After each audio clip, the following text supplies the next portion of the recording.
আসসালামু আলাইকুম। সবাইকে ঈদুল ফিতরের অগ্রিম শুভেচ্ছা জানাচ্ছি। কেমন আছো? আজকে আমরা খুবই গুরুত্বপূর্ণ একটা বিষয় নিয়ে আলোচনা করব, সেটা হচ্ছে সমাস।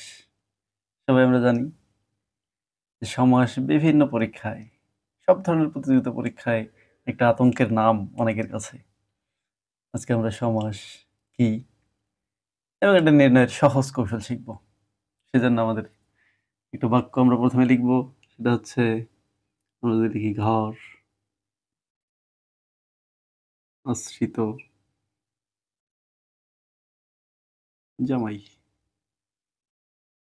আমরা একটা বাক্য লিখলাম, ঘর আশ্রিত জামাই। এটা একটি বাক্য। সমাস যে কাজটা করে সেটা হচ্ছে এই বাক্যের প্রতিটা একটা পদ, এটা পদ, এটা পদ, এটা পথ। সমাস এই পদগুলোকে, একাধিক পদগুলোকে এক পদে পরিণত করে। সেজন্য সমাসের একটা নাম হচ্ছে একপদীকরণ।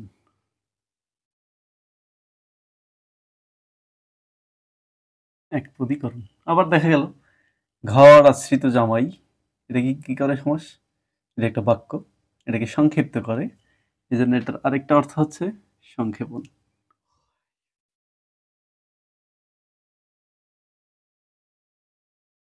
সংক্ষেপণ। আবার কি হয়? এখানে দেখেন ১, ২, ৩ ৩টা পদ মিলিত হয়ে একটা পদে পরিণত হয়। এজন্য এটার নাম হচ্ছে পদের মিলন। পদের মিলন। তাহলে আমার সমাস শব্দের অর্থ, আমরা যদি এটাকে বলি অর্থ, অর্থ হচ্ছে ৩টা। একটা হচ্ছে একপদীকরণ, সংক্ষেপণ, পদের মিলন। এই যে সমাস, এই যে পদগুলো আমরা দেখতে পাচ্ছি ১, ২, ৩, এই ৩টাই মিলিত হয়ে একটা পদে পরিণত হবে, সেটার নাম হচ্ছে, আমরা এক কথায় কি বলি? ঘর জামাই। তাহলে ঘর আশ্রিত জামাই, এই বড় বাক্যটা না বলে আমরা বলি ঘর জামাই। এখানে যে এই একটা পদে পরিণত হয়ে গেল, সেজন্য এটার নাম হচ্ছে একপদীকরণ। বড় একটা বাক্য সংক্ষেপ হয়ে গেল, সেটার জন্য এটার নাম হচ্ছে সংক্ষেপণ। আবার কয়েকটা পদের মিলন হয়ে গেল এখানে, এই জন্য এটার নাম হচ্ছে পদের মিলন। তাহলে আমরা সমাস কাকে বলে, কি বলতে পারি? আমরা বলতে পারি পদের মিলনকেই সমাস বলে। একাধিক পদকে একপদীকরণ করার নামই সমাস, বাক্যকে সংক্ষেপণ করার নামই হচ্ছে সমাস। এখন সমাস নির্ণয়ের জন্য এই যে আমাদের কিছু শব্দ জানতে হবে, সেটা হচ্ছে এই যে আমরা শব্দটা লিখলাম, একপদীকরণ করলাম, এটার নাম হচ্ছে সমস্ত পদ। সমস্ত পদ। এখানে ২টা পদ একপদীকরণ করার পর আমরা ২টা পদ পাই। একটা হচ্ছে পূর্বে থাকে, একটা পরে থাকে। এটার নাম হচ্ছে পূর্বপদ। পূর্বপদ। আর যেটা পরে থাকবে সেটার নাম হচ্ছে পরপদ। পরপদ। আর মাঝে যে পদটা, এই যে পূর্বপদ, পরপদ, আর মাঝখানের পদটার নাম হচ্ছে মধ্যপদ। তো সমাস সমস্ত পদটাতে কিন্তু মধ্যপদ থাকে না। আচ্ছা, আমরা লিখলাম পূর্বপদ, পরপদ। সমাস নির্ণয়ের মূল জায়গা এটাই, যখন এই শব্দটা থাকবে, তখন এর একটা পূর্বপদ, একটা পরপদ, এটা আগে ভাগ করতে হবে। এবং পূর্বপদ এবং পরপদের অর্থের উপরই কোন সমাস হবে সেটা নির্ণয় করতে হয়। এজন্য আমাদের অর্থ দেখতে হবে কোনটার প্রাধান্য পায়। তার আগে আমাদের একটা জিনিস জানতে হবে, এই যে লিখলাম ঘর আশ্রিত জামাই, এখানে ঘর, এরপরে আশ্রিত, এরপরে যদি লিখি জামাই, এই প্রত্যেকটার নাম হচ্ছে সমসমান পদ। সমসমান, প্রত্যেকটার নাম হচ্ছে সমসমান পদ। এই নামগুলো কেন বলছি? কারণ আমাদের সমাস নির্ণয়ের ক্ষেত্রে পূর্বপদ, পরপদ, সমস্ত পদ, সমসমান পদ জানতেই হবে। দেখেন, আমরা লিখলাম ঘর জামাই, ঘর আশ্রিত জামাই। পূর্বপদ, পরপদ, আর মাঝে যেটা থাকবে সেটার নাম হচ্ছে মধ্যপদ। সমাস নির্ণয়ের ক্ষেত্রে প্রধানত আমাদের পূর্বপদ এবং পরপদ এইগুলোর উপর নির্ভর করে, অর্থের উপর নির্ভর করে সমাস নির্ণয়ের জন্য আমরা প্রধানত সমাসকে ৪ ভাগে ভাগ করতে পারি। কখনো কখনো আমরা দেখি সমাসে পূর্বপদের অর্থের প্রাধান্য পায়। যখন পূর্বপদের অর্থের প্রাধান্য পাবে, তখন সেটার নাম ১ নম্বরে হচ্ছে অব্যয়ীভাব সমাস। অব্যয়ীভাব সমাস, এটাতে পূর্বপদের প্রাধান্য পাবে। 2 নম্বরে পরপদের প্রাধান্য কোথায় কোথায় পাবে? পরপদের প্রাধান্য 3টা সমাসে আমরা পাই। একটা হচ্ছে দ্বন্দ্ব, এরপরে দ্বিগু এবং দ্বন্দ্ব হবে না। এখানে আমরা লিখব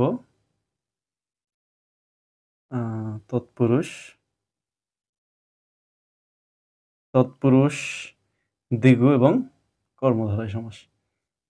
কর্মধারয় সমাস। এবং 3 নম্বরে পরপদের অর্থ আমরা দেখলাম এই 3টাতে। যদি পূর্বপদ পরপদ কোনো অর্থেরই প্রাধান্য পাবে না কিছু সমাসে, সেটার নাম হচ্ছে বহুব্রীহি। বহুব্রীহি। আর 4 নম্বরে এই 2টা পদ 2টাই প্রাধান্য পাবে, 2টার অর্থই প্রাধান্য পাবে। এই সমাসের নাম হচ্ছে দ্বন্দ্ব সমাস। তাহলে প্রথমে আমরা লিখছি অব্যয়ীভাব সমাস, এটাতে পূর্বপদের অর্থের প্রাধান্য পায়। তৎপুরুষ, দ্বিগু, কর্মধারয় এই 3টা সমাসে পরপদের অর্থ প্রাধান্য পায়। বহুব্রীহি সমাসে কোনো পদেরই অর্থের প্রাধান্য পায় না। আর দ্বন্দ্ব সমাসে উভয় পদেরই অর্থের প্রাধান্য পায়। আমরা এখানে লিখেছি ঘর আশ্রিত জামাই। এখানে সমস্ত পদটা হচ্ছে ঘর জামাই, পূর্বপদ ঘর, পরপদ জামাই। আমাদের দেখতে হবে পূর্বপদের অর্থের প্রাধান্য পায় নাকি পরপদের অর্থের প্রাধান্য পায়। দেখেন তো, ঘর জামাই, ঘর জামাই যখন আমরা বলি তখন কি একটা ঘরকে বোঝায় নাকি জামাইকে বোঝায়? অবশ্যই আমরা সবাই জানি সেটা জামাই। তাহলে জামাইকে যেহেতু বোঝাচ্ছে, তার মানে এটা পরপদ। পরপদ হলে তৎপুরুষ হবে, নাহলে দ্বিগু হবে, অথবা কর্মধারায় হবে। তৎপুরুষ দ্বিগু নাকি কর্মধারায়, এটা জানার জন্য আমাদের আরো তৎপুরুষ দ্বিগু কর্মধারা এগুলোর বড় বড় ক্লাস করতে হবে। সেগুলো আমরা ধারাবাহিকভাবে নিয়ে আসবো। তবে আমরা আজকে জানাই রাখি, ঘর আশ্রিত জামাই, ঘর জামাই, এটা কর্মধারায় সমাস।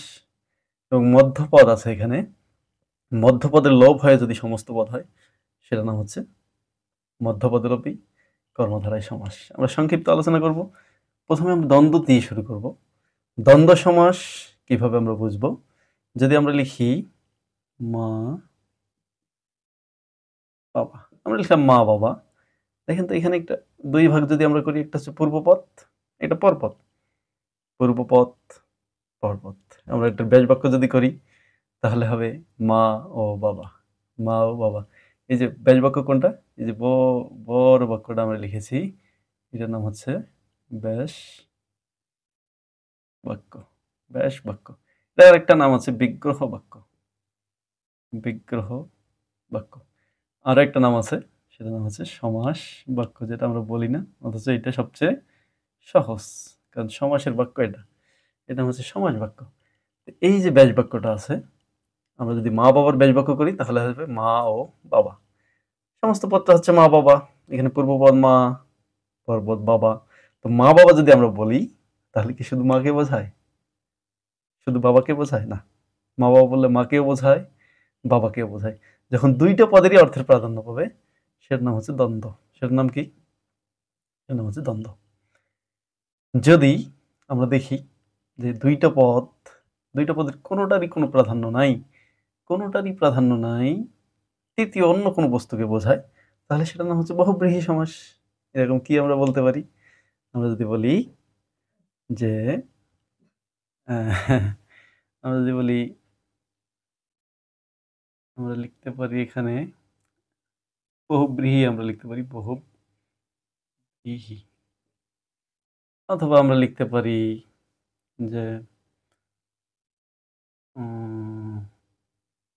গায়ে হলুদ, গায়ে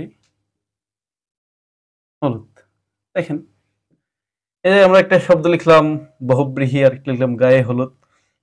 বহুব্রীহি এই শব্দটার যদি ব্যাস বাক্য আমরা করি, তাহলে এদিকে দেখো আমরা লিখতে পারি যে বহু ব্রীহি আছে যার, বহুব্রীহি আছে যার, এত বড় একটা বাক্য। এটাকে আমরা লিখেছি বহুব্রীহি। ব্রীহি মানে ধান, অনেক ধান আছে যে ব্যক্তির, তার মানে বহুব্রীহি বলতে বোঝাচ্ছে একজন ব্যক্তি। যার অনেক ধান আছে। বহুকেও বোঝায় না, অর্থাৎ পূর্বপদের কোনো প্রাধান্য নেই। ব্রীহি মানে ধান, ধানকেও বোঝাচ্ছে না, বোঝাচ্ছে একজন ব্যক্তিকে। যদি একজন ব্যক্তিকে বোঝায়, কোনো বস্তুকে বোঝায়, তৃতীয় কোনো ব্যক্তি বস্তু, পূর্বপদ এবং পরপদে সেটা নাই, তাহলে সেটার নামই হচ্ছে বহুব্রীহি সমাস। একইভাবে গায়ে হলুদ আমরা যদি লিখি গায়ে হলুদ, তাহলে গায়ে বলতে বোঝায় গা, শরীর, আর হলুদ বলতে বোঝায় হলুদ। তো গায়ে হলুদ বলতে কি আমরা গাকে বুঝি অথবা হলুদকে বুঝি? কোনোটাই কিন্তু বুঝি না। গায়ে হলুদ একটা অনুষ্ঠানের নাম। তাহলে পূর্বপদ পরপদ কোনোটারই প্রাধান্য নেই। প্রাধান্য হচ্ছে অর্থ বোঝাচ্ছে, একটা অনুষ্ঠানকে বোঝাচ্ছে। যখনই এরকম পূর্বপদ পরপদ কোনোটারই অর্থের কোনো প্রাধান্য থাকবে না, অন্য কোনো বস্তুকে বোঝাবে বা ব্যক্তিকে বোঝাবে, তখন সেটা হয়ে যাবে বহুব্রীহি সমাস। তৎপুরুষ দ্বিগু কর্মধারায় আলোচনার আগে আমরা বলি আরেকটা আছে অব্যয়ীভাব সমাস। এটাতে আমরা বলছিলাম যে পূর্বপদের অর্থ প্রাধান্য পেলে সেটাকে বলা হয় অব্যয়ীভাব সমাস। এরকম যদি আমরা একটা শব্দ লিখি, যে আমরা যদি লিখি উপকণ্ঠ, উপকণ্ঠ, এই যে আমরা একটা শব্দ লিখলাম, এখানে দুই ভাগে ভাগ করো। একটা হচ্ছে পূর্বপদ আর এটা হচ্ছে পরপদ। উপকণ্ঠ, এটার ব্যাস বাক্য হচ্ছে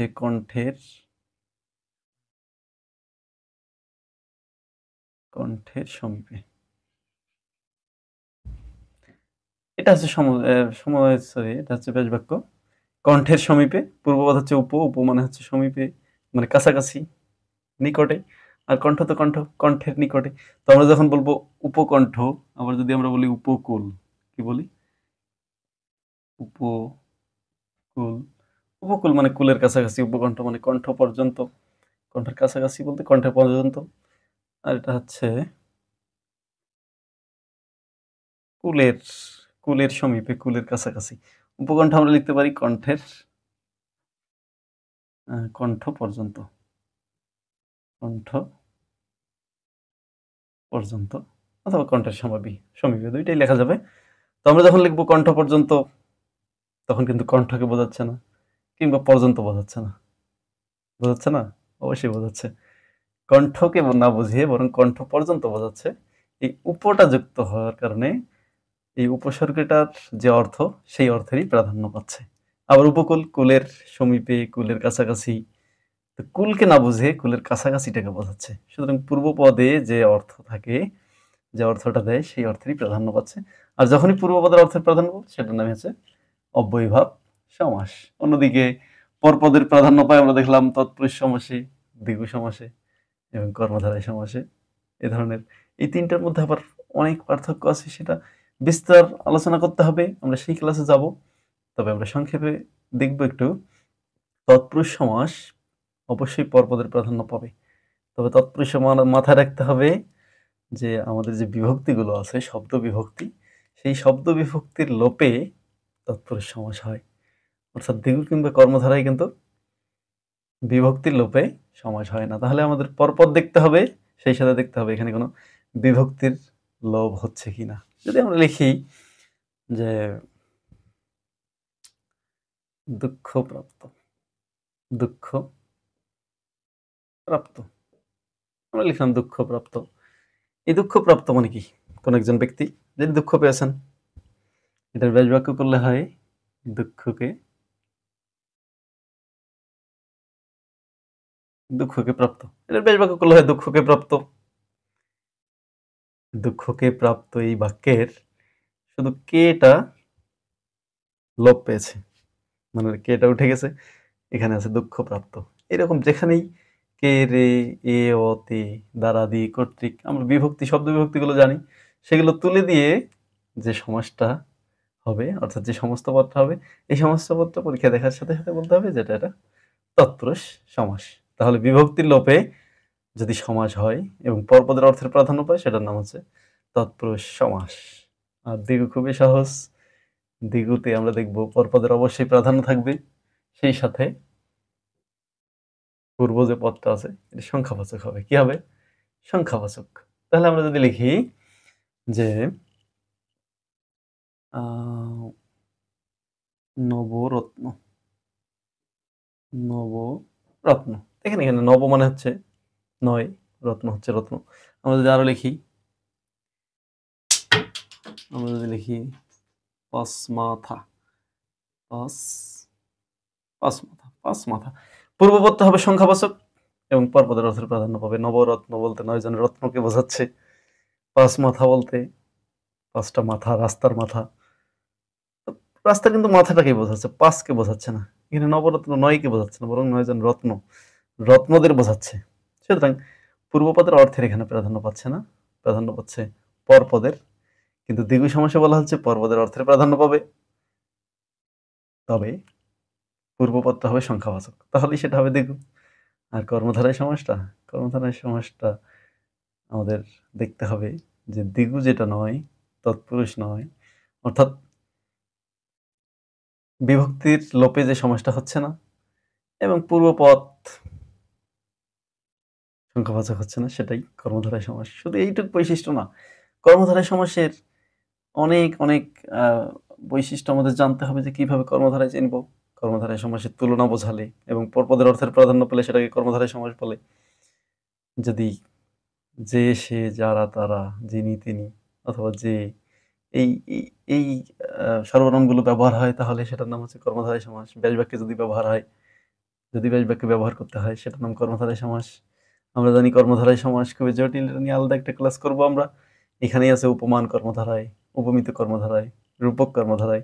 আমরা একটা লিখেছি মধ্য পদলোপী কর্মধারায়। তো মধ্য পদলোপী কর্মধারায়ের উদাহরণটা কিন্তু এখানে দেয়াই আছে। ঘর, আশ্রিত, জামাই। এখানে জামাইকে বোঝাচ্ছে, ঘরকে বোঝাচ্ছে না। কিন্তু দেখেন এখানে পূর্বপদের প্রাধান্য নেই, ঘরকে বোঝাচ্ছে না পরপদের। তবে পূর্বপদে এখানে তৎপুরুষের মতো বিভক্তি নেই, আবার সংখ্যাবাচক শব্দও নয়, এখানে জামাইকে বোঝাচ্ছে এবং মাঝখানে একটা মধ্যপদ নিয়ে আসা লাগছে। যখনই ব্যাস বাক্যে মধ্যপদ আসবে সেটার নামই হচ্ছে কর্মধারয় সমাস। আবার যদি তুলনা বোঝায়, আমরা যদি লিখি যে কাজল কালো, কাজল কালো, এখানে দুইটা পদ, একটা হচ্ছে কাজল, একটা কালো। কাজল কালো মানে কি? কাজলের মতো কালো, কাজলের ন্যায় কালো। তো এখানে তুলনা বোঝাচ্ছে, তুলনা বোঝালে সেটার নাম হচ্ছে কর্মধারয় সমাস। তবে এটা কি উপমান নাকি উপমিত নাকি রূপক, সেটা নিয়ে আমরা আরেকদিন আলোচনা করব। আজকে সমাস সম্পর্কে আমরা পরিচিত হলাম। এখন ধীরে ধীরে দ্বন্দ্ব সমাস, দ্বিগু সমাস, বহুব্রীহি সমাস, অব্যয়ীভাব সমাস, তৎপুরুষ সমাস, কর্মধারয় সমাস কোনটা কিভাবে নির্ণয় করতে হয় আমরা নেক্সট ক্লাসগুলোতে অবশ্যই সেটা দেখব, কিভাবে এটা নির্ণয়ের সহজ কৌশল অবলম্বন করতে হয়। তো তার জন্য অবশ্যই আমাদের সাথে থাকতে হবে। আজকে এই পর্যন্তই। সবাইকে ধন্যবাদ। আসসালামু আলাইকুম।